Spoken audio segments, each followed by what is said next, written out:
네, 오늘 이제 종강하는 날이고요. 지난번에 제가 자료에 달리를 만들었었는데, 시간이 안 돼서 못했죠. 그래서 달리를 좀 하고, 어, 뭘 좀 더 할까 고민하다가, 뭐, 스코어 베이스 제너레이트 모델이라고 있습니다. 이거를, 사실은 제가 달리를 지난번에 다 끝냈으면 좀 이걸 제대로 할 수 있는데, 시간이 좀 부족해서, 아주 기본적인 사항들만 제가 전달하고, 오늘 종강하는 걸로 이렇게 하겠습니다. 시험은 제가 안내한 대로 다음 주 월요일 날 이론 시험을 보고요. 75분 동안. 그 다음에 수요일 날 코딩 테스트 이렇게 진행을 하도록 하겠습니다. 네, 문제 유형은 뭐 지난번이랑 비슷하게 나올 거예요. 네, 잘 준비해 주시고. 자, 먼저 달리를 한번 살펴보도록 할게요. 달리는 우리 지난번에 VQGAN하고 굉장히 유사해요. 근데 VQGAN은 2020년도에 나왔고, 달리는 2021년도에 나왔죠. 그 사이에 오픈 AI에서 클립이랑 같이 발표된 모델이에요, 달리는. 그래서 오픈 AI가 그 당시에 대규모 데이터셋을 수집을 하던 곳이 있는데, 클립을 학습시키기 위해서 텍스트하고 이미지가 페어가 되어 있는 데이터셋들을 수집을 많이 했었잖아요. 그걸 이용해서 텍스트 투 이미지 모델, 생성 모델을 이제 훈련을 시킨 형태가 되겠습니다. 그래서 오픈AI에서 2021년도에 발표를 했고, 텍스트를 집어넣으면 거기에 어울리는 이미지가 생성이 되도록 만들어 놓은 모델이에요. 앞에 제로샷이 붙었죠. 제로샷이기 때문에 기존에 내가 훈련 데이터셋에서 보지 못했던 그런 텍스트 입력에 대해서도 그럴싸한 이미지를 잘 만들어낸다. 그런 얘기가 되겠습니다. 제로샷은 내가 훈련할 때 보지 못했던 데이터나 환경이나 태스크에 대해서도 추가적인 훈련 없이 즉시 일반적인 성능, 새로운 장소에 가든지 새로운 뭐 태스크에 대해서도 마찬가지로 일반적인 성능을 즉시 낼 수 있는 걸 얘기하죠. 튜닝 과정 없이. 그래서 이게 이제 달리고요. 달리는 입력으로 내추럴 랭귀지 프롬프트를 받아요. 텍스트 문장을 받습니다. 문장을 받아서 다양한 이미지들을 생성을 하게 되죠. 그리고 내부적으로는 베리에이션 오토인코더를 사용을 하는데 VQVA를 쓰지는 않고 VQVA의 약간의 변형에 해당이 돼요. Discrete VA라고 하는 것을 사용을 합니다. 음, 이게 VQVA가 훨씬 더 많이 사용이 돼요. 이 당시에는 이걸 썼는데, 그러니까 VQVA의 변종이라고 보시면 되겠고, 그 다음에 똑같이 트랜스포머 기반의 오토 리그레시브한 그 프라이어를 사용하는 방식이에요. 그래서 VQGAN이랑 사실상 같습니다. 이름은 어디서 기원을 했느냐 하면은 이 살바토르 달리라고 하는 스페인의 뭐 초현실주의 작가인가 뭐 그런 분이 있대요. 제가 미술은 잘 몰라서 이런 분이 계시고 그다음에 왈리라고 하는 그 애니메이션 로봇이 있죠. 그래서 그 두 이름을 합쳐놓은 겁니다. 그래서 달리한테 이제 텍스트 주고 그림 그려라라고 하면은 이런 그림들이 나오는데 이게 마치 살바도르 달리 그림하고 좀 유사한가 봐요. 그래서 거기서 이름을 이렇게 지었습니다. 자, 그러면 텍스트로부터 이미지를 생성하는 방법을 한번 알아보도록 할게요. 자, 여기 문장이 주어지죠. 그러니까 생성을 시키고자 하는 문장. An armchair in the shape of an avocado. 아보카도 모양의 암체어를 뭐 만들어라, 뭐 그려라 이런 뜻이겠죠. 그러면은 텍스트를 주게 되면 이 텍스트가 달리로 들어가요. 달리는 Discrete Variation Autoencoder랑 트랜스포머가 결합이 된 모델이라고 했고요. 파라미터의 개수는 120억 개 정도 됩니다. 그리고 그러면 이런 그럴싸한 이미지들을 다양하게 생성을 해요. 똑같은 텍스트를 집어넣어도 다양한 이미지들이 나옵니다. 왜 그러냐면은 결국은 스토캐스틱하게 샘플링을 하기 때문이죠. 그래서 다양한 이미지들이 생성이 돼요. 그래서 요거는 약 2억 5천만 개의 이미지 텍스트 쌍을 학습을 했습니다. 음, 우리 클립 훈련을 시킬 때는 4억 개였죠, 이게. 기억이 제가 나는데 4억 개였는데 4억 개보다는 좀 적죠. 왜냐면은 얘네들은 클립은 뭐 진짜로 그 이미지 텍스트 임베딩을 뽑기 위해서 데이터들을 엄청나게 많이 모았을 것이고 이 오픈 AI니까 같은 걸 썼을 텐데 그래도 이거 수집되는 중간에 얘 달리 또 개발하고 훈련시키고 하는 것이 있었을 테니까 얘는 2억 5천만 개를 사용을 했습니다. 그러니까는 텍스트하고 이미지가 페어되어 있는 데이터셋을 훈련을 한 거예요. 학습한 겁니다. 그리고 오픈 소스는 아닌데 소스의 일부는 공개를 해놨어요. 특히 그 디스크리트 베리에이션 오토인코더 파트가 공개가 돼 있고 뭐 일부 체크포인트도 공개가 되어 있습니다. 그러나 이렇게 일부만 공개하게 되면 우리가 뭐 그거 가지고 뭐 하기는 굉장히 어렵죠. 그래서 오피셜 코드는 없지만 모델 구조가 이렇게 주어져 있으면은 그 언오피셜하게 구현할 수 있겠죠. 잘 하시는 분들은. 그래서 그런 것들을 사용할 수가 있겠습니다. 비공식적인 코드들. 자, 그러면 우선 비주얼 코드북을 어떻게 훈련을 하느냐 하는 건데 이것도 투 스테이지 모델이에요. 처음에는 오토엔코더, 그러니까 DVA를 훈련을 하고요. 그 다음에 그 훈련이 끝나면은 그 훈련을 통해서 최종적으로 얻어낸 건 뭐라 그랬죠? 뭐 인코더, 디코더, 코드북도 얻어내지만 최종적으로는 훈련 때 사용했던 2억 5천만 장의 이미지에 대한 요 압축된 토큰으로 표현된 이미지 맵, 이미지 토큰 시퀀스. 요거를 우리가 필요로 한다 그랬죠. 그래서 이미지를 저차원으로 압축해 놓은 이미지 토큰 시퀀스가 필요한 거예요. 그 과정이 스테이지 1입니다. 자, 보시면 스테이지 1에서는 당연히 여기 있는 인코더 훈련시키고 디코더 훈련시키고 그 다음에 코드북을 훈련시키겠죠. VQ 겐이 아니기 때문에 여기 뭐 디스크리미네이터는 없어요. 예, 그냥 없고 인코더, 디코더, 코드북 훈련을 시키고 그리고 나서 맨 마지막 단계에서 뭐 한다고요? 이 각각 2억 5천만 장의 훈련 때 썼던 2억 5천만 장의 이미지를 최종적인 가중치들을 가지고 압축된 표현, 이거를 저장해 놔야 됩니다. 그게 첫 번째 훈련에서 해야 될 일이에요. 지금 VQVA랑 거의 똑같이 생겼는데 뭐가 다른 거 하면은 여기에 256 x 256 이미지를 넣어서 32 x 32로 줄여 놓은 거는 이제 같아요. 같은데 코드북도 뭐 8192개를 썼고요. 같은데 VQVA에서는 이 코드를 고를 때요. 여기 원래 이건 실수값이고 여기는 그 디스크리트한 값이잖아요. 코드를 이렇게 바꿔치기 할 때 8192개 중에서 내 요 실수값이 지금 나와 있는 값이 8192개 중에서 어떤 거랑 제일 L2 디스턴스가 가까운지를 쟀었습니다. VQVA에서는. 근데 여기서는 그렇게 안 하고 얘가 확률 분포를 뱉어내요. 8192개에 대한 소프트맥스 분포를 쭉 뱉어내고 그 값이 가장 높은 거를 고르는 거예요.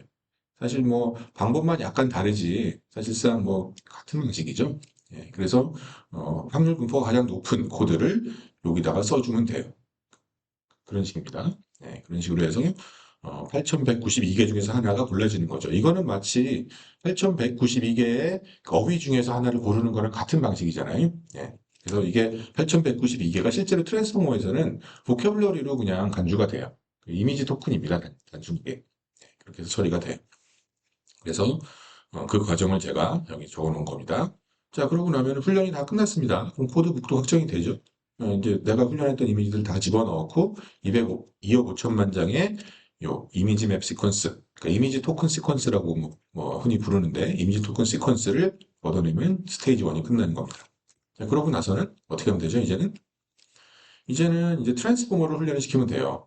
트랜스포머를 훈련을 시키는데 여기에 지금 여기 텍스트가 들어가잖아요. 아보카도 모양의 암체어를 만들어라라고 텍스트가 들어가면 요 앞에 붙인다고 했죠? 트랜스포머에. 트랜스포머를 기울여 놨는데 하여튼 트랜스포머의 왼편에 텍스트를 붙이고요. 그리고 여기는 훈련을 시킬 때는 뭘 넣을까요? 훈련을 시킬 때는 그 이미지 토큰 시퀀스 여기에 해당하는 정답이 있었을 거 아니에요? 그러니까 모아놓은 데이터에 정답. 정답에 이미지를 픽셀 레벨에서 넣으면 안 되겠죠. 트랜스포머가 이해를 못 하겠죠. 8192개 중에 하나의 토큰으로 표시되어 있는 그 저차원 표현들, 스테이지 1에서 학습했던 그것들을 쫙 넣어주면 돼요. 그러면 이게 컨텍스트가 되는 거고, 요 뒤는 정답이 되는 거죠. 그리고 트랜스포머에 넣으면은 이제는 오토 리그레시브, 이건 디코더예요. 오토 리그레시브하게 이걸 예측해내면 되겠죠. 어텐션을 요 토큰을 만들 때는 요 앞에 어텐션에서 만들고 두 번째 토큰 만들 때는 예측할 때는 그거에 자기 거 이전 거만 보고 만들고 이런 식으로 해서 쭈쭈쭈 만들어주면 됩니다. 어려운 거 하나도 없어요. 똑같아요. VQ겐이랑. 그런 식으로 해서 첫 번째 토큰 예측하고 두 번째 토큰 예측하고 세 번째 이미지 토큰 예측하고 네 번째 예측하고 네 번째 예측할 때는 당연히 텍스트하고 하나, 둘, 세 개까지는 내가 볼 수 있죠. 그렇죠? 코절 마스크를 씌워서 하는 거니까. 그러면 앞에 거 보고 이거 맞추는 거예요. 똑같아요. VQGA랑. 그러면 내가 이 정답을 갖고 있으니까 정답이랑 비교해서 크로스 엔트로피 로스 계산하면 되겠죠. 이거는 원래 트랜스포머에서 하는 거잖아요. 그래서 트랜스포머를 훈련을 시키면 됩니다. 그럼 이 트랜스포머가 결국 배우는 거는 앞에 컨텍스트가 주어진 상태에서 내가 이미지를 생성하는 법을 배우죠. 이 컨텍스트를 계속 어텐션을 하니까. 한 가지 주의하실 점은 이 텍스트 보캐블러리랑 이미지 보캐블러리는 구분이 되어 있습니다. 일단 기본적으로는 그거를 같은 쉐어드 공간을 사용할 수도 있는데 여기서는 구분을 해놓고 써요. 텍스트 보캐블러리랑 이미지 보캐블러리는. 그래서 이거 조건으로 주고 그 픽셀들을 하나씩 저차원 공간에 있는 토큰들을 하나씩 하나씩 맞추도록 훈련시키게 되면 되겠죠. 어려운 거 하나도 없습니다. 이게 바로 그 달리예요. 바로 달리가 이렇게 되는 거고, 그러니까 달리도 결국은 오토 리그레시브한 프라이어를 가지고 우리가 이미지를 생성을 하는 거죠. 그렇죠? 그리고 피처 포싱으로 훈련을 시키기 때문에 정답은 여기 항상 깔아주는 거죠. 정답 깔고 대신 코절 마스크 씌워서 그 내가 생성하기 전 거는 보지 않도록 하는 거고, 보지 않게 하는 방식은 제가 예전에 설명드렸지만 어텐션 웨이시 0이 되도록 해주면 되니까 그거를 확률을 보장해주기 위해서 그 전에 로짓 값을 마이너스 무한대로 넣어주면 되죠. 그러면 거기에 해당 어텐션 웨이스는 0으로 나올 테니까 그런 조치를 취해줘서 코절 마스크를 만들어주는 겁니다. 그렇게 해서 훈련하면 돼요. 자, 그래서 백 프로파게이션 시켜서 트랜스포머 훈련시키고 그거를 2억 5천만 장의 이미지에 대해서 계속 반복해서 여러 에포 반복해서 훈련시키게 되면 이 트랜스포머가 이제 텍스트가 들어가게 되면은 거기에 대한 이미지들을 그럴싸한 것들을 잘 만들어 줄 거예요. 그래서 그림으로 한번 또 살펴볼게요. 사실 거의 같은 그림이라 지난번이랑 뭐 빠르게 봐도 되는데 보캐블러리가 구분이 돼 있죠. 텍스트 토큰이 있고요. 이미지 토큰이 있어요. 그래서 제가 번호를 텍스트 쪽은 앞쪽 번호를 썼고요. 두 자릿수. 이미지는 세 자릿수를 썼어요. 근데 실제로는 이게 8192개나 되기 때문에 훨씬 더 크겠죠. 보캐블러리 사이즈가. 그리고 텍스트도 마찬가지겠죠. 그리고 기본적으로 3만 개는 쓰잖아요. 버트에서도. 그럼 이것도 3만 번대까지 가야 되고요. 이미지 토큰도 뭐 다른 번호 3만 1번부터 쓴다든지 아니면 같은 번호대를 쓰게 되면 그게 분명히 로스 계산할 때 구분이 될 수 있도록 이렇게 사용을 해야 될 겁니다. 자, 이렇게 하는 거고, 텍스트 보통 구분해 주는 게 좋고요. 보캐블러리를. 자, 디코더니까 여기 있죠. 여기에다가, 어, 텍스트 시퀀스는 옐로우 번치 오브 바나나 쓰고요. 이거에 대한 정답이 주어져 있죠. 우리가 이건 데이터로부터 갖고 있는 거죠, 이거는 지금. 근데 스테이지 1을 통해서 뭘 했어요? 이거에 대한 저차원 표현을 우리가 알아냈죠. 이게 이제 실제로는 이거는 쓰이지 않는 거예요, 훈련에서는. 이게 쓰이는 거죠, 저차원 표현. 네. 저차원 표현이고, 텍스트도 우리가 옐로우 번치 오브 바나나스에 대해서는 텍스트 보캐블러리 상에서 매핑을 시킬 수가 있죠. 옐로우라고 하는 단어는 원합 벡터 형태로 매핑을 시킬 수 있고, 또 번치도 마찬가지고요. 그래서 x1, x2, x3, x4, 그다음에 y1, y2, y3, y4. 요거는 그냥 비학습 매핑이에요, 이거는. 스테이지 1에서 이미 다 끝난 거고, 이 매핑 관계는. 이거는 뭐 그 전에 워드 임베딩에서 다 끝나 있는 거죠. 그래서 이건 비학습 매핑으로, 원화 토큰이니까, 원하시니까요. 이것도 원하시래요. 보캐블러리니까. 보캐블러리도 원하시죠? 개념상으로는. 원합 벡터 형태로 다 표현을 해놓고, 그리고 트랜스포머에다가 넣어요. 여기는 지금 임베딩 하는 것부터 소프트맥스 분포 뽑는 것까지 다 들어있는 겁니다. 반복되는 블럭 말고. 그리고 또 어떻게 되냐면 이 정답을 아래 깔아야 된다 그랬죠. 티처 포싱으로 훈련을 시킬 거니까. 그래서 여기 우리가 알고 있는 정답을 아래다 쭉 깔아줘요. 이렇게 해줍니다. 그리고 제가 좀 많은 거를 한꺼번에 설명하면 좀 복잡할 것 같아서 많이 생략할 부분들이 있는데 디코더 같은 경우에는 이 길이의 제약이 없어요. 입력되는 길이의 제약이. 그래서 뭐 단어가 예를 들어서 지금 원합 벡터 4개가 들어갔는데 3개가 들어갈 수도 있고 10개가 들어갈 수도 있겠죠. 그럼 그 뒤에 그냥 붙어서 들어가는 거예요. 이 보캐블러리들이. 그래서 번호가 딱 구분이 돼 있으면 제일 심플하겠죠. 그렇지 않다면은 이게 좀 헷갈릴 수가 있을 테니까. 그래서 일단은 이렇게 들어가고 자, 이 상태에서는 이제 어떻게 하면 됩니까? 다 얘네들은 원합 벡터니까 뭐 임베딩 형태로 바뀌어서 얘가 이 내부에서 이미 그 토큰 임베딩 차원으로 줄여줄 것이고요. 그리고 나서 어텐션을 열심히 하겠죠. 두 번 하고 두 번 하고 반복적으로 이게 스택이 뭐 8번이 반복이 된다 그러면은 8번을 열심히 어텐션을 하면서 내가 배우겠죠. 뭐가 좋은 토큰인지. 그래서 최종적으로는 얘네들도 다 내긴 내겠죠, 출력들을. 뭐 디코더니까 뭐 이거 집어넣으면 나오니까 다 나오는데 얘네들은 쓸모가 없죠, 사실상. 우리가 그 이미지 생성할 때는 로스 계산할 때 필요해요. 로스 계산할 때 필요한데 이게 뭐 사실은 필요 없습니다. 우리가 이미지 만들 때는. 그래서 X4 마지막 텍스트 토큰이 들어가게 되면은 얘가 소프트맥스 분포를 뱉겠죠. 이미지 토큰에 대한 소프트맥스 분포를 뱉겠죠. 8192개에 대한 확률들을 쭉 내줄 거예요. 그러면은 그 중에서 내가 어, 이게 원화수로 표현되어 있는 게 있고 내가 뱉어준 소프트맥스가 있으니까 그 두 개 비교하는 게 바로 크로스 엔트로피 로스잖아요. 크로스 엔트로피 로스 계산하고요. 이것도 마찬가지죠. Y2도 Y3, Y4를 한꺼번에 출력해낼 수 있죠. 코잘 마스크만 써가지고. 우리 잘 알고 있죠. 수체적으로 만들지 않습니다. Y1 만들고 Y2 만들고 Y3 만들고 Y4 만들고 훈련할 때는 동시에 나와요. 생성할 때는 순차적으로 나오고. 그래서 촥 나오면 로스 한꺼번에 쫙 계산해가지고 백프로파게이션 시켜가지고 훈련을 시키면 되고 엔드 오브 이미지까지 나오게 되면은 이제 이미지 생성이 끝난 거니까 뭐 이런 짓을 훈련할 때는 할 필요 없는데 뭐 시각화를 해보고 싶으면은 이거 이용해서 예측시켜 보면 되겠죠. 이렇게 하면 되고 이거 주의하시면 돼요. 티처 포스팅으로 훈련하기 때문에 뭐 Y3를 생성할 때는 이 뒤에 거는 보면 안 돼요. 자기 자신부터 앞에 거만 보고 앞에 거라는 건 이 텍스트를 다 포함한 겁니다. 이걸 다 보고 생성을 하면 돼요. 그리고 로스를 계산할 때 제가 단순화해서 표현한 거고요. 이것도 다 계산해요. 실제로는. 이 로스도. 여기도 정답이 있잖아요. Y1을, X1을 집어넣고 X2를 잘 맞추고 있는지, 원래 정답을 맞추고 있는지도 로스로 계산하긴 하는데, 뭐 여기 핵심은 이거죠. 까지 다 계산해서 훈련을 시키게 됩니다. 훈련시키고 나면, 그다음에 생성할 때는 어떻게 하면 되죠? 이제는 새로운 이제 문장, 내가 주고 싶은 문장 아무거나. 왜냐하면 자연어에 대한 그 이해를 잘 하고 있으니까 아무 문장이나 줘요. 예를 들어서 fresh red apple 하고 주게 되면 얘가 이제는 원합 벡터로 바뀌어야 되겠죠? 이거는 보캐블러리 찾아가지고 바꿔주면 돼요. 그리고 나서 트랜스포머 디코더로 들어가죠. 그러면은 맨 마지막 문장이 딱 들어가게 되면 문장의 맨 마지막 토큰이 들어가게 되면은 이걸 기반으로 fresh red apple이라고 했을 때 내가 무슨 이미지를 만들어야 되는지를 얘가 첫 번째 픽셀 값을 레이턴트 공간상에 있는 그 저차원 행렬 값을 얘가 예측을 하게 됩니다. 소프트맥스 분포죠, 이건 항상. 소프트맥스 분포로부터 샘플링을 해야 되겠죠. 그래서 샘플링을 하면 돼요. 확률이 가장 큰 거를 뭐 골랐다고 치면 뭐 그리디 샘플링이나 아그맥 샘플링이라고 부르는데 골라주면 되고 그래서 이 골라진 요거는 이제 원하셔야 되겠죠. 그렇죠? 원하시를 하나 골라요. 그래서 이미지 토큰에 있는 값입니다. 8192개 중에서 하나.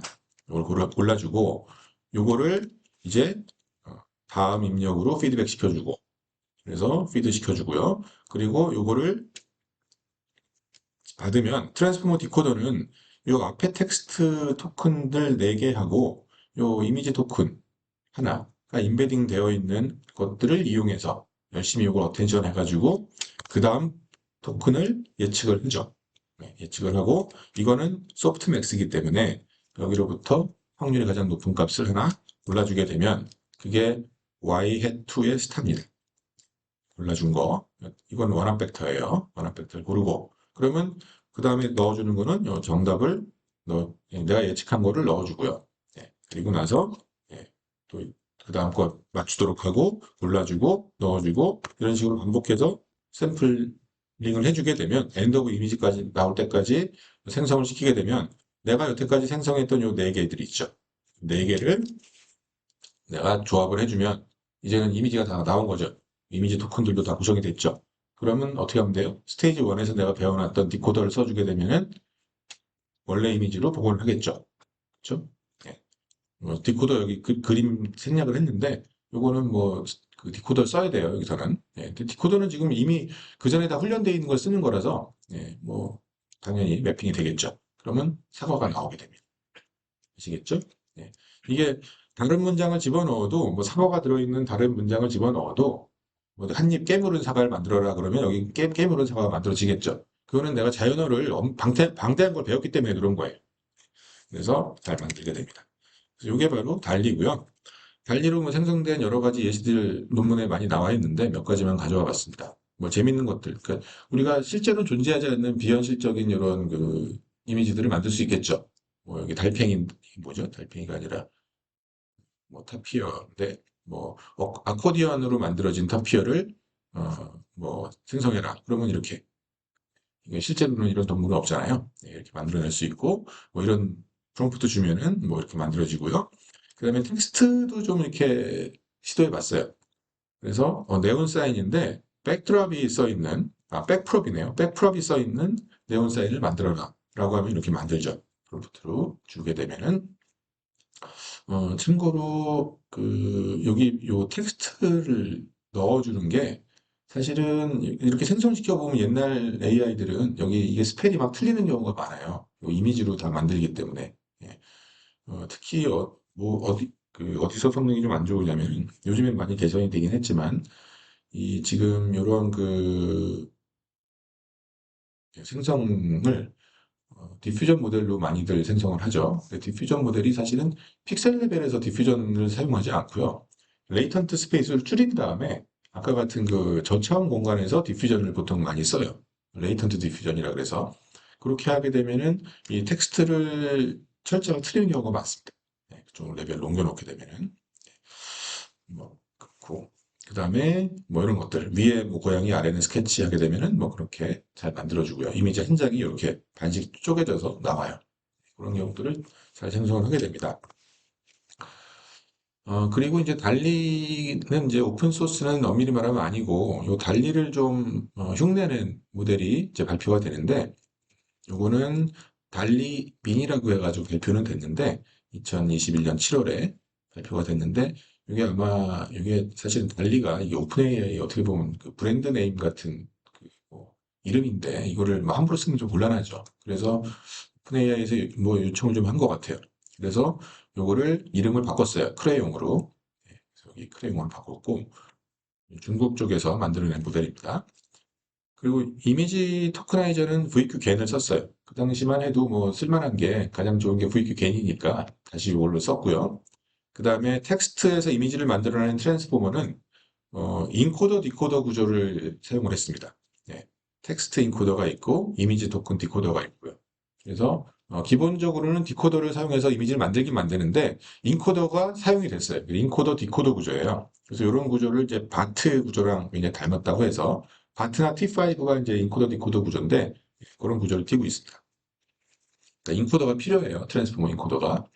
그렇게 된 모델이고 출력은 똑같은 256 by 256 픽셀을 내고요. 텍스트를 받아가지고 예, 그다음에 뭐 좀 가볍게 만들었고요. 예, 그다음에 달리원의 뭐 거의 뭐 복사판인데 사실상 근데 이제 인코더가 붙어 있는 이런 구조가 되겠습니다. 근데 이런 구조가 더 사실은 더 좋아요. 더 좋은 장점이 하나 있어요. 뭐가 좋으냐면 지난번에도 간단하게 말씀을 드렸는데 그냥 디코더만 쓰게 되면 이게 워낙 벡터들이 그냥 디코더로 막 같이 들어가고 있죠. 텍스트하고 이미지하고. 근데 텍스트는 사실은 이미 다 주어져 있는 문장이잖아요. 예, 근데 그거를 시퀀셜하게 지금 어텐션을 굳이 할 필요가 없죠. 그래서 텍스트 문장에 대한 어떤 임베딩을 잘 학습된 걸 인코더가 뽑아주고요. 그 최종적인 그 히든 그 벡터, 리프레젠테이션 H에 대해서 디코더에서 어텐션을 하면 조금 더 잘, 뭐라 그러죠? 그, 정, 정제가 된 이러한 표현들을 직접 참조할 수 있죠. 그렇죠? 근데 아까 같이 그냥 그 프리픽스로 넣어서 올려주게 되면은 첫 번째 레이어는 이제 뭐 서로 상관관계가 잘 학습이 안 돼 있는 것들에 대해서 내가 이미지 토큰이 어텐션을 해야 되기 때문에 조금 좀 불리할 텐데 얘는 한번 걸러주는 거예요. 텍스트에 대한 표현을 한번 걸러준 다음에 그거를 디코더에 넣어줍니다. 이렇게 사용을 하고 꼭 인코더 디코더 구조가 아니더라도 그 이후에 나오는 이 생성 모델들은 그 이미지에 대한 인코더, 텍스트에 대한 인코더들이 한 번씩 이렇게 거쳐서 들어가는 경우들이 많습니다. 그래서 구조가 이런 구조예요. 예, 구조가 트랜스포머 인코더가 여기 있고요. 그 다음에 디코더가 위에 있죠. 이렇게 구조를 그려야 되겠죠. 그래서 예를 들어서 옐로우 번치 오브 바나나스라고 하는 텍스트가 있고 이미지가 있었다. 데이터셋에 있는 거예요. 훈련하는 과정입니다. 그러면 이거에 대한 이미지에 대한 저차원 표현도 VQ 겐으로 내가 미리 스테이지 1에서 얻어놨죠. 예, 정답이에요. 이거 다 데이터에 있는 거예요, 지금. 그리고 이것도 예, 보캐블러리 찾아가지고 원화 벡터로 쫙 바꿔주면 되죠. 여기까지는 그냥 뭐 학습이랑 상관없이 이루어지는 부분이고, 그럼 요 X들을, 그 텍스트 토큰들을 인코더에 집어넣어서 텍스트 임베딩 뽑고 리프레젠테이션을 열심히 뽑아요. 이것도 뭐 곱하기 뭐 6, 뭐 8, 12 이런 식으로 여러 번 반복하게 돼 있을 테니까 뽑은 다음에 여기 이제 그 히든 리프레젠테이션들이 쭉 나오겠죠. 그렇죠? 네, 이것들이 쭉 얻어지게 돼요. 같은 개수고 이 X1이랑 같지는 않겠죠. 여기 지금 표현이 안 돼 있는데 이거 같은 차원 아니에요. 이거 원합 벡터고 이거는 임베딩 차원입니다. 예, 뭐 어쨌든 쭉 나오게 되고요. 개수는 같겠죠. 크기는 좀 다르겠지만. 그리고 여기에 이제 정답을 깔아줘요. 정답을 깔아주고 요 정답들을. 근데 요거는 키하고 밸류로 사용이 될 어떤 그 히든 리프레젠테이션들이죠. 이거 원합 벡터가 아니죠, 이건. 토큰 임베딩 차원이고 얘는 원합 벡터죠. 그래서 잘 처리해야 됩니다. 제가 그런 구조까지 다 그리긴 너무 스페이스가 좁아서 예, 여기에 지금 임베딩 되는 거 여기 들어가 있어야 돼요, 사실은. 예, 토큰 임베딩. 그래서 너무 단순해서 그렸는데 예, 그리고 나서 예, y hat 1이 나오게 되면 뭐 이거를 예, 여기 원래 그 넣어줘야 되는데 훈련을 시킬 때는 정답을 미리 깔아준다고 했죠. 그래서 요 색깔은 사실상 필요 없는 거고요. 예, 이렇게 들어가 있게 되고 이 상태에서 예, 한꺼번에 출력들을 쭈루루 뽑은 다음에 각각 비교해 주면 되겠죠. 정답이랑. 그리고 크로스 엔트로피 로스 계산해서 디코더 훈련시키고 인코더까지 훈련시키고 예, 이렇게 해주면 되겠습니다. 어려운 거 없죠. 그리고 시각화해서 보고 싶으면은 뭐 예측값 가지고 내가 해주면 되니까 예, 이렇게 해서 바나나가 나오죠. 그래서 뭐 내가 이런 그 F폭을 정해놓고 로스가 얼마나 떨어졌는지를 보고 원래는 훈련을 시키는 건데 내가 눈으로다가 한번 관찰해보고 싶다. 바나나가 잘 나오면 내가 훈련 중단하고 싶다. 그럼 뭐 디코더는 아까 스테이지 1에서 훈련해 놓은 거 있으니까 VQ간 디코더 써가지고 예, 시각화해서 보면 되겠죠. 이것으로 필요 없는 거고요. 여기 제가 써놨습니다. 텍스트 전체를 요약한 표현에 계속 접근할 수 있죠. 얘가 여기서 이미 다 열심히 공부해가지고 좋은 표현들을 쭉 뱉어놨으니까 이제는 얘네들은 키하고 밸류로만 사용이 되는 거예요. 이제는 인코더 디코더 구조니까요. 예, 그래서 인코더 디코더 구조를 쓰는 겁니다. 얘네들은 키하고 밸류로만 사용이 되고요. 아무것도 안 나와요. 키하고 밸류라서. 예, 여기서 이제 얘가 요걸 참조해서 쭉쭉쭉 답을 내주게 되는 거죠. 키하고 밸류를 참조해서. 이런 인코더 디코더 구조를 띄는 게 가장 큰 차이입니다. 그리고 생성을 할 때는 뭐 텍스트 하나 새로운 프롬프트 주게 되면은 거기에 대한 예, 원학 벡터 바꿔주고 인코더 들어간 다음에 여기서 열심히 예, 어텐션을 하죠. 반복적으로 해가지고 H 뽑고 그럼 얘네들이 디코더로 들어가죠. 키하고 밸류로만 사용이 됩니다. 예, 그리고 이거 들어가게 되면은 이제 아웃풋 출력 하나 얻어내게 되고요. 예, 이건 소프트맥스 분포니까 여기서 샘플링을 해야 되겠죠. 그래서 그 토큰 여기서는 그 VQ 겐을 썼기 때문에요. 여기서 이 VQ 겐을 썼고요. 어쨌든 뭐 개수가 몇 개인지 모르겠는데 뭐 8192개였으면은 거기서 가장 확률값 높은 거 같은 거 하나 골라주고 그 다음에 정답은 없기 때문에 어쩔 수 없이 내가 고른 게 들어갈 수밖에 없겠죠, 이제는. 예, 그렇게 해서 생성하고, 생성하고. 그러니까 첫 번째 토큰은요, 완전히 자연어에 의해서 결정이 되는 겁니다. 자연어 입력에 대해서 결정이 되고, 그 다음 토큰들은 이제 내가 생성했던 그 이미지들의 그 연관 관계가 고려가 되죠. 그렇죠? 예, 이렇게 해서 쭉쭉쭉쭉 해서 생성을 하면 끝나죠, 이제. 마지막까지 하게 되면 내가 생성한 4개를 모아가지고 디코더 쓰면은 사과가 딱 나오게 됩니다. 지금 제 얼굴이 나왔는데 사과가 딱 나오겠죠. 네. 이런 식으로 해서 그 생성을 하면 되겠죠. 어려운 거 없죠. 예. 네, 이렇게 해서 이제 오토 리그레시브하게 이제 생성하는 방식을 제가 설명을 드렸고 그다음에 이제 사실 말이 안 되는데 짧은 시간 동안에 이제 스코어 베이스드 제너러티브 모델이 지금 어떻게 보면 그 생성 모델의 그 근간 그 대세를 이루고 있는 그 방식 중에 하나예요. 방식의 근간이 되는 거예요. 그래서 이거를 꼭 아셔야 됩니다. 음, 스코어 베이스 모델, 뭐 디퓨전 모델, 그다음에 플로우 매칭 모델 이런 것들이 굉장히 중요하다고 했죠. 예, 그것 중에서 이제 스코어 베이스 모델의 아주 기본 개념만 오늘은 알아보고 한 30분 정도 알아보고 끝내도록 하겠습니다.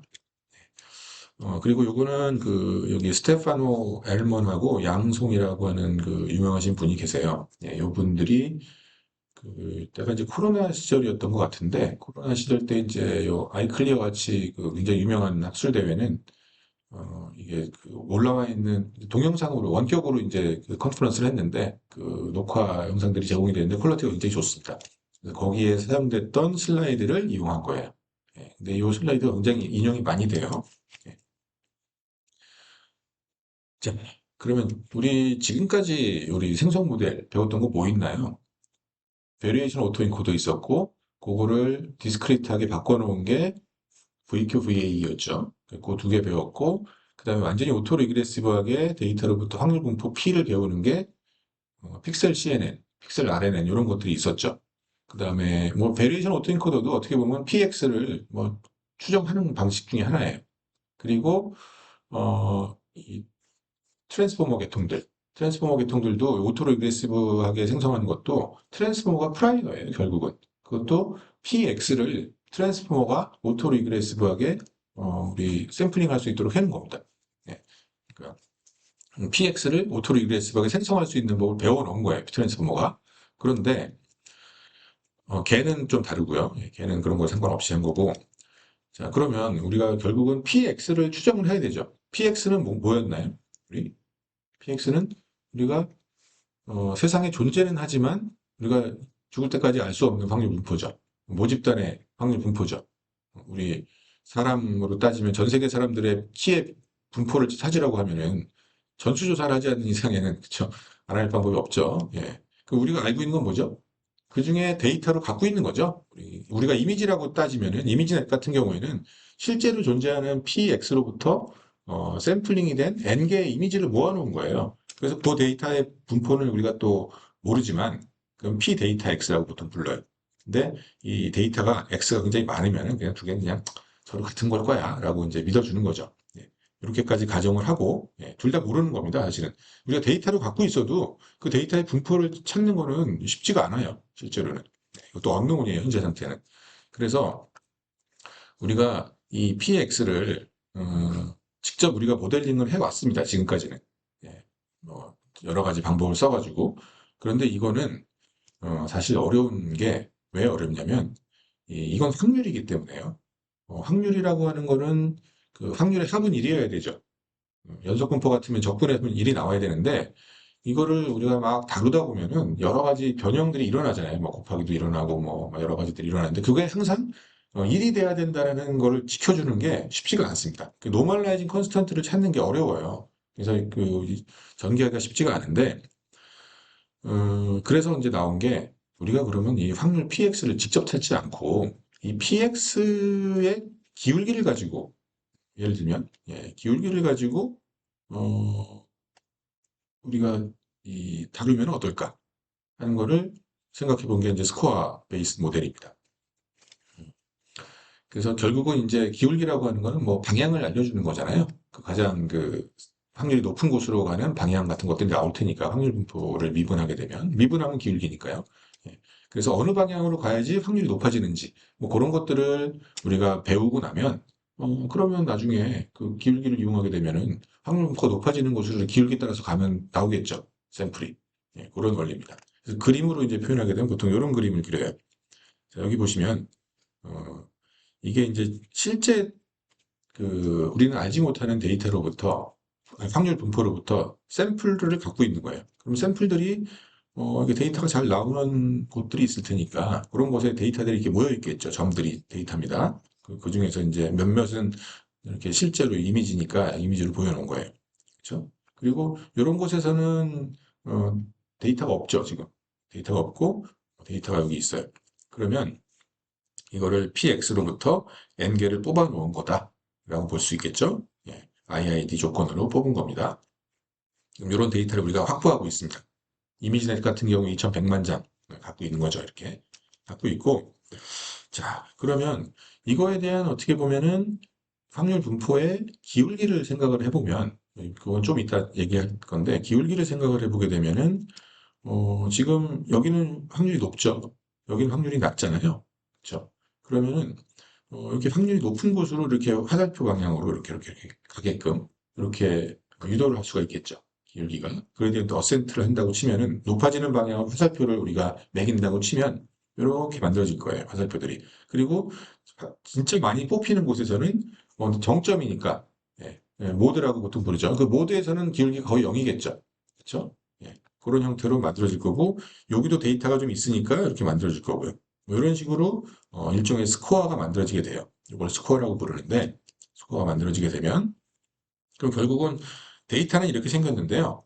확률 분포는 이렇게 생겼는데 데이터는 아니 스코어는 이렇게 생겼죠. 화살표로.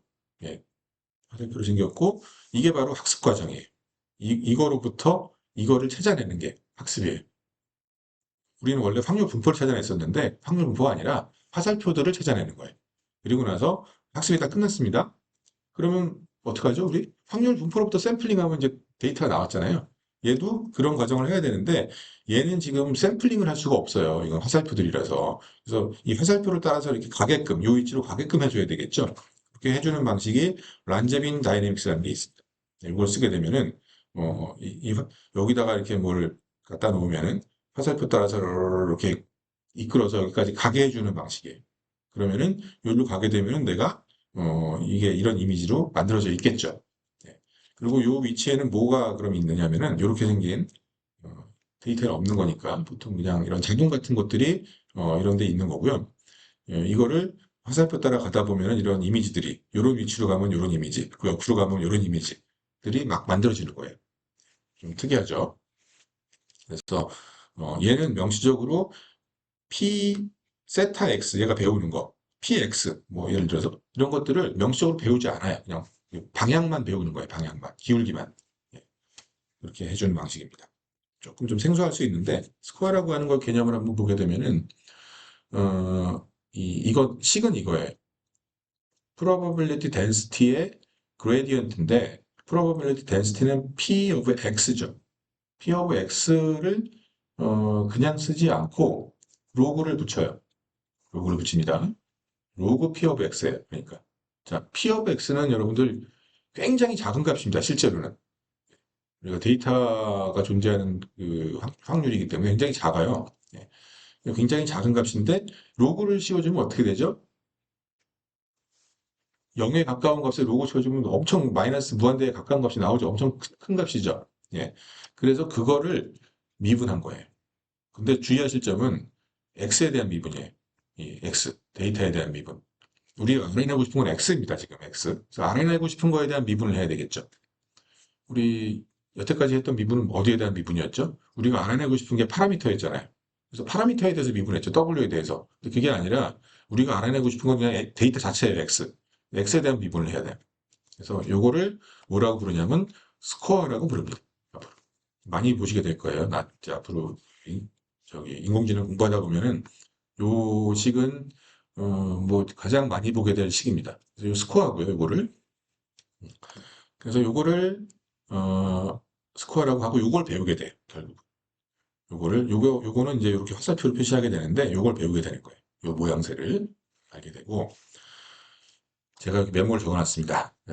기울기다라는 거 확률이 아닙니다. 이거는 더 이상 여기 가장 그 데이터들이 잘 뽑히는 곳에서는 스코어가 높겠죠. 그래서 거기서는 스코어가 0이에요. 사실상 0이고요. 그걸 벗어나게 되면은 뭐 이제 스코어들이 이렇게 커져요. 예, 절대값으로 따지면 올라가는 방향으로 커지고 여기서는 0이 나와요. 아시겠죠? 예, 이쪽으로 또 내려가게 되면 다시 이쪽으로 가야 되겠죠. 근데 이런 영역에서는 스코어가 얼마일까요? 우리가 결국은 스코어라고 하는 건 데이터를 통해서 배우게 돼요. 근데 이런 데서는 스코어를 잘 배우겠죠. 데이터가 워낙 많았으니까, 원래부터. 그래서 데이터가 많으니까 스코어들도 잘 배워져요. 화살표들의 길이들이, 방향과 길이들이 잘 학습이 되는데, 여기는 내가 본 적이 없잖아요, 지금, 스코어를. 여기는 스코어가 엉망이에요. 초기 값으로 세팅이 돼 있었으면 거의 그 상태 그대로예요. 예를 들면 여기도 0 같은 게 나올 수 있어요. 스코어가. 그러면 결국은 얘가 할 일은 뭐냐면은 내가 랜덤하게 아무 곳이나 하나 딱 찝으면은 거기서 스코어 높은 곳으로 따라가다 보면은 이런 데로 가 있어야 되는데 얘는 지금 기울기가 안 나와요. 이런 데서 찍으면은. 그러면은, 예를 들면 요런데, 능선 같은 데는 기울기가 없죠. 이런 데는 어디로 가야 될지 모르죠. 내가 끌어주는 힘이 없으니까. 그래서 이제 못 가게 됩니다. 뭐 참고하시면 돼요. 모른다라는 거고요. 여기 가면 이제 데이터가 있는 곳이다라는 거죠. 그래서 지금 이거는 데이터 그 자체를 가지고 계속 처음부터 끝까지 다뤄요. 그래서 뭐 입력 차원하고 출력 차원이 서로 이제 같게 되는데 뭐 보시면 제가 그래서 이걸 어떻게 설명하면 편할까 아니 이해가 쉬울까 해서 이제 그 중력 예를 한번 들어봤습니다.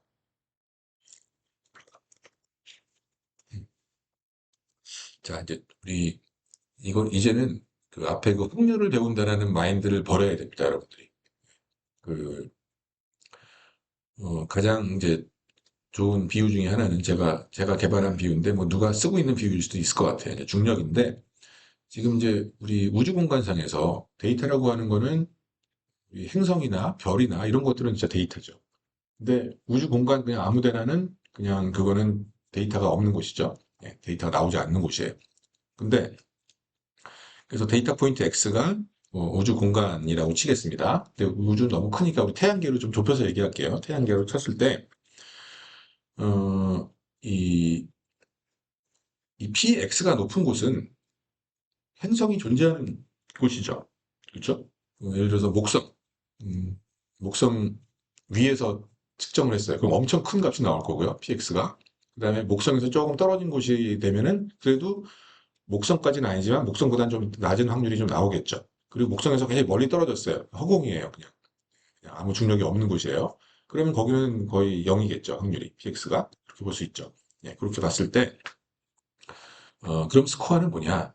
하면은 이 로그 PX를 X에 대해서 미분한 거라고 했잖아요. 예, 그레디언트 표시죠, 이게.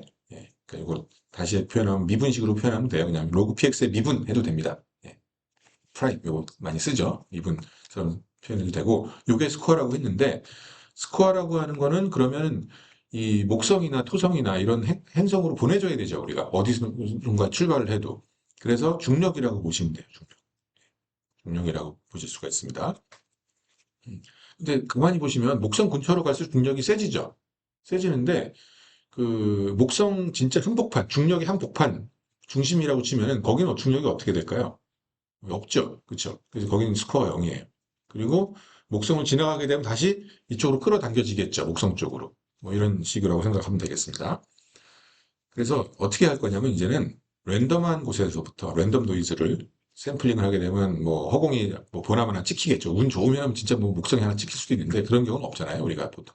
랜덤한 노이즈로부터 찍어서 이 그럴싸한 플러저블한 샘플로 당겨주는 게 바로 그 스코어라고 보시면 되겠습니다. 보통 이제 스코어를 보통 벡터 필드라고 불러요. 모아놓은 것들, 아까 화살표니까.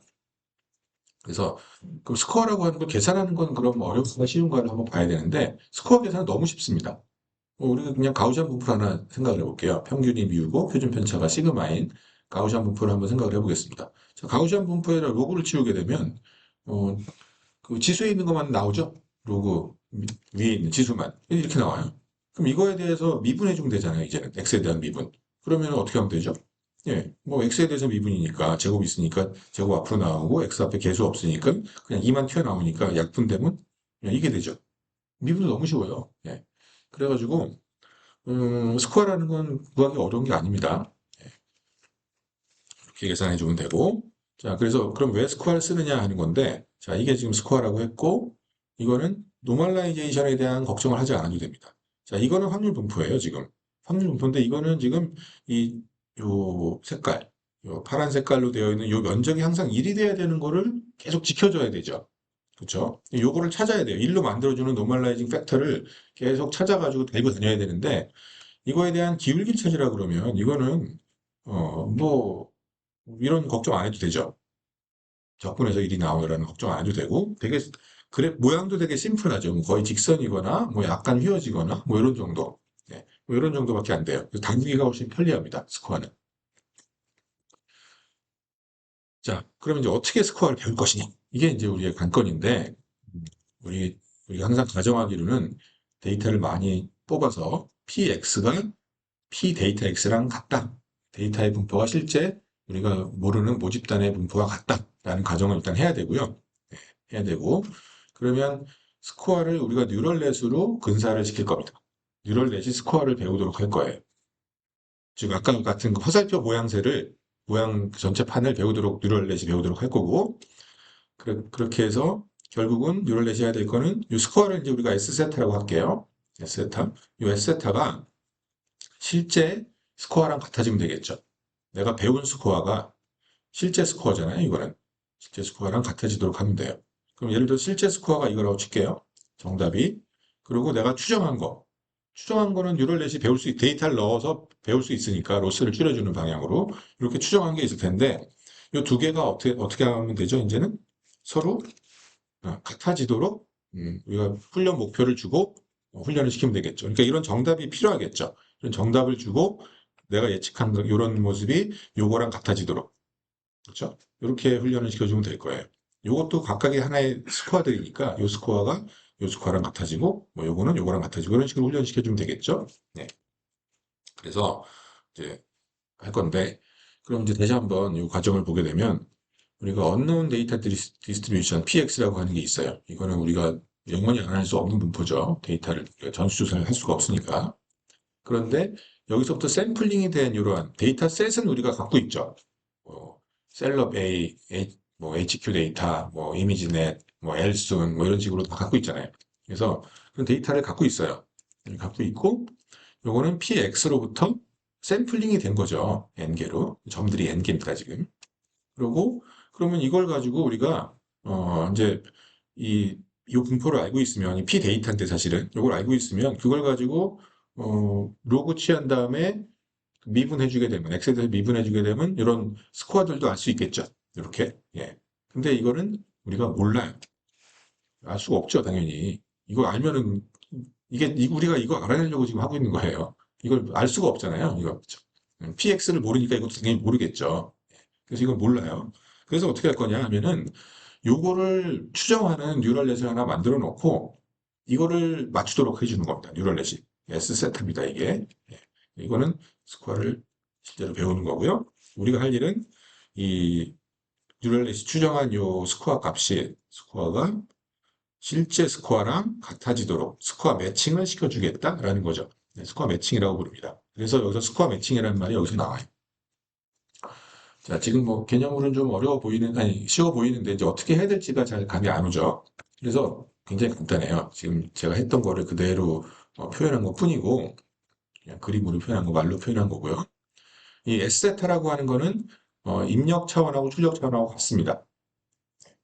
뭐 왜냐면은 우리는 계속 이 상태에서 이거를 계속 맞출 거기 때문에 예, 차원은 서로 같아야 되고요. 요게 이제 정답 스코어 필드고 요거는 추정된 스코어 필드인데 요 두 스코어 필드가 서로 일치하도록 해야 되니까 예, 요거를 이제 포개 놓으면 되겠죠. 포개 놓으면 점선으로 표현된 게 예측값이고 이게 정답입니다. 그래서 거기 두 개가 서로 같아지도록 하면 되니까 어떻게 하면 될까요? 에버리지 유클리드 디스턴스가 서로 같아지면 되겠죠. 두 개가 서로. 예. 요 점선하고 요 실선하고 어, 그 투놈 투놈의 제곱이 뭐 또는 투놈이 예, 서로 어, 0에 가까워지도록 이렇게 훈련 목표를 주면 되겠죠. 그렇죠? 예. 요 두 개가 서로 비슷하다는 얘기는 뭐 결국은 유클리디안 디스턴스가 서로 가까우면 되니까 이건 벡터일 거 아니에요, 둘 다. 얘도 벡터고 얘도 벡터고. 두 벡터가 서로 가까워지면 되겠죠. 그렇죠? 그렇게 훈련을 주면 됩니다. 그래서 이렇게 해주면 돼요. 결국은 내가 추정한 요 화살표랑 원래 정답이랑의 차이에 투놈이잖아요. 이게 투놈의 제곱.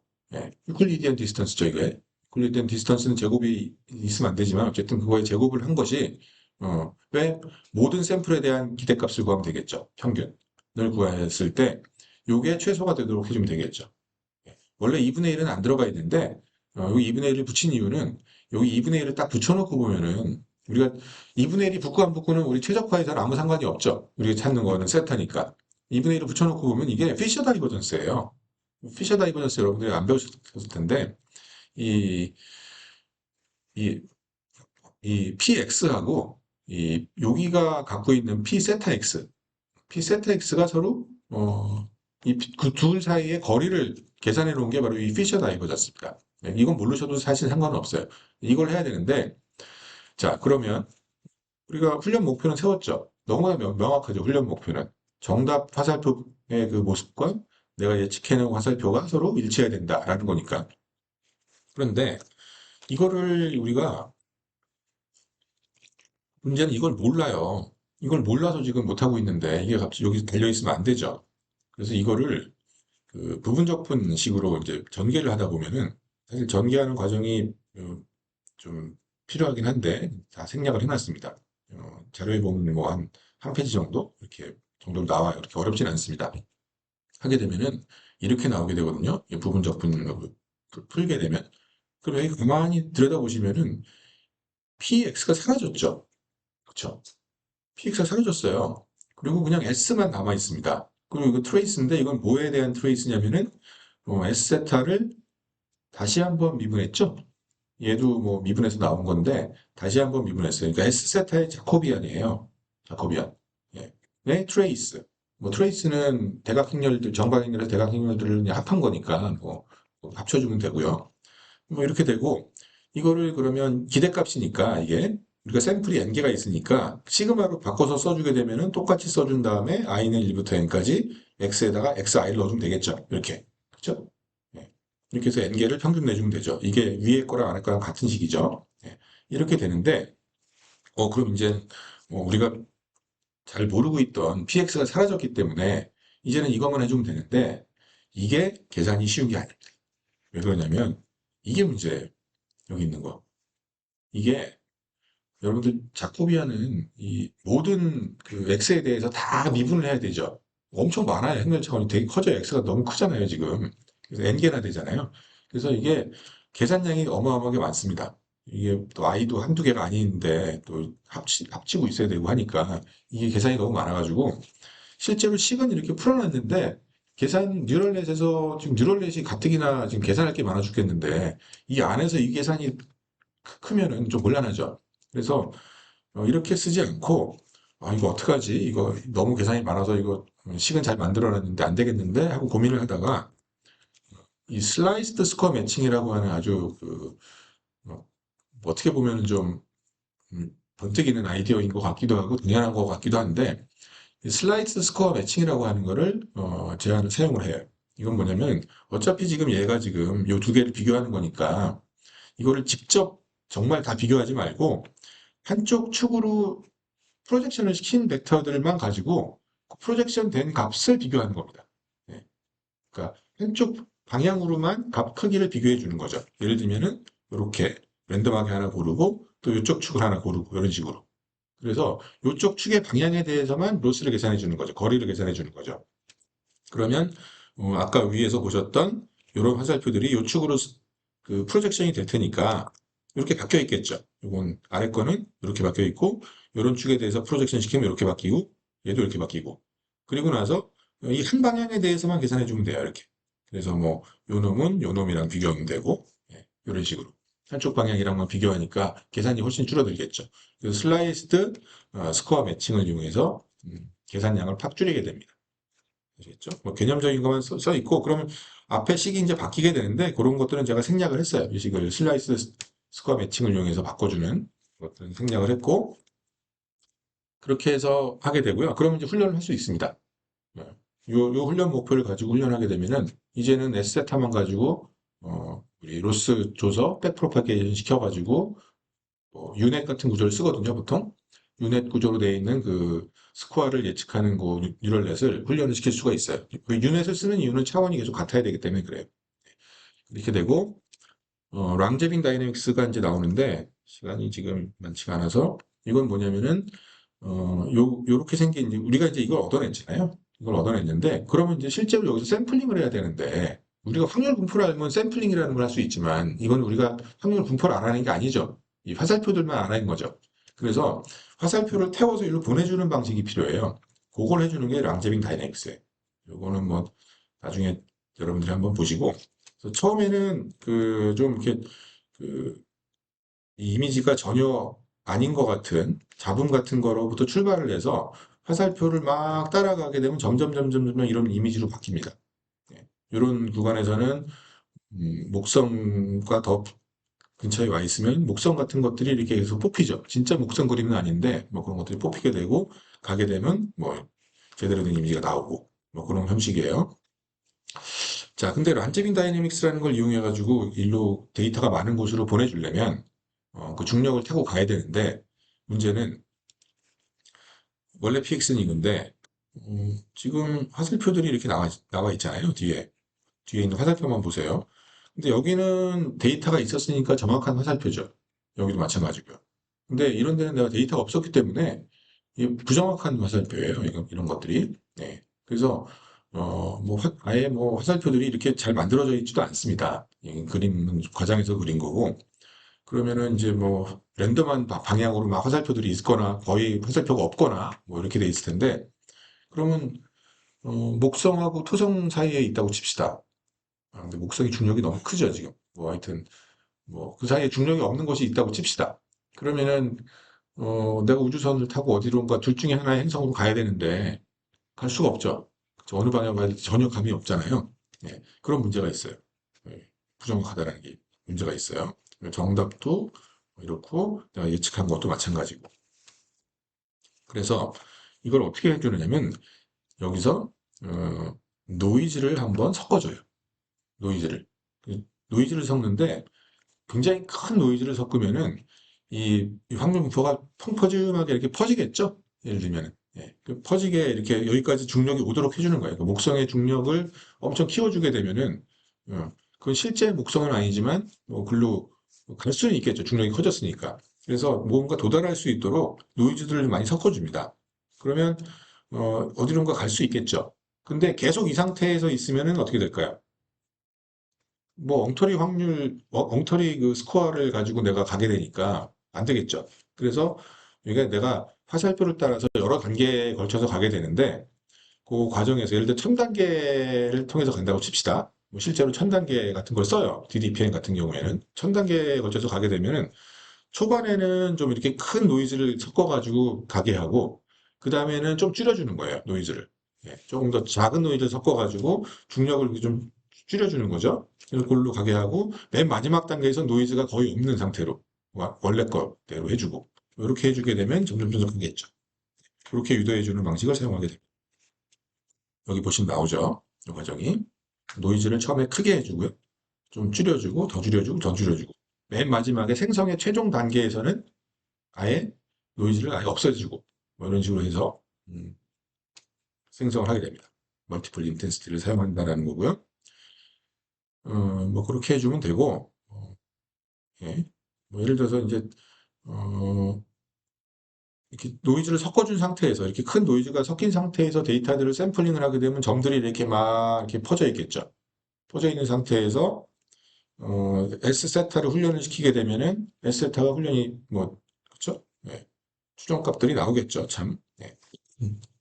노이즈를 좀 적게 섞어주고 아예 안 섞어주고 이렇게 해주면 되겠고요. 뭐 애니메이션 그림이 있어요. 음. 예, 축이 좀 반대로 되어 있긴 한데 예, 처음에 이렇게 되죠. 예.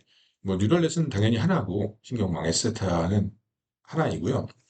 어, 그 호출을 할 때, 생성할 때는 S세타로 호출을 해야 되잖아요. 예, S세타로 호출을 할 때, 이 시그마가 이제 그 노이즈의 양이에요. 노이즈의 양을 처음엔 좀 크게 했다가 크게 해서 호출했다가 적게 해서 호출하고 더 적게 해서 호출하고 이런 식으로 해서 S세타를 반복적으로 호출하면 한 1000번쯤 호출하게 되면은 깨끗한 이미지가 나옵니다. 그, 그 화살표를 따라서 거기까지 많이 이동을 해왔기 때문에 그래서 그림으로 보시게 되면 지금 다시 한번 보시면 원래 이렇게 노이지한 음, 이게 지금 이미지들 생성한 것들 여러 개 한꺼번에 갖다 놨는데 뭐 여기 첫 번째 있는 이런 이미지 만들 때 보시면 여기서 시작을 하는 거예요 처음에 완전 잡음으로부터 허공에서 출발해서 점점 따라가다 보면 렌저빙 다이내믹스를 이용해서 샘플링이 되면서 따라가다 보면은 이런 이미지가 만들어져 있는 겁니다. 자, 그래서 이런 그 시간이라고 하는 개념이 들어가 있어요. 이제부터는. 그래서 이미지를 어떤 뉴럴넷에 확 집어넣어서 그냥 바로 하나 만드는 게 아니라 이거를 여러 과정을 통해요. 나온 거를 다시 쓰고, 다시 쓰고, 다시 쓰고 해가지고, 어, 최종적으로 깨끗한 이미지가 나오도록 하는, 이런, 스텝을 사용하게 됩니다. 네, 요 정도로 해서 제가 너무 이제 뭐, 급하게 사실 건성으로 했는데, 일단, 뭐, 맛보기만 보여드리는 거고, 이런 계통의 생성 모델들이 여러분들이 이제 앞으로 주목을 해야 되고, 무슨 뭘 하든, 피지컬 AI를 하든 뭘 하든 간에, 다 이런 생성 모델들은 필수입니다.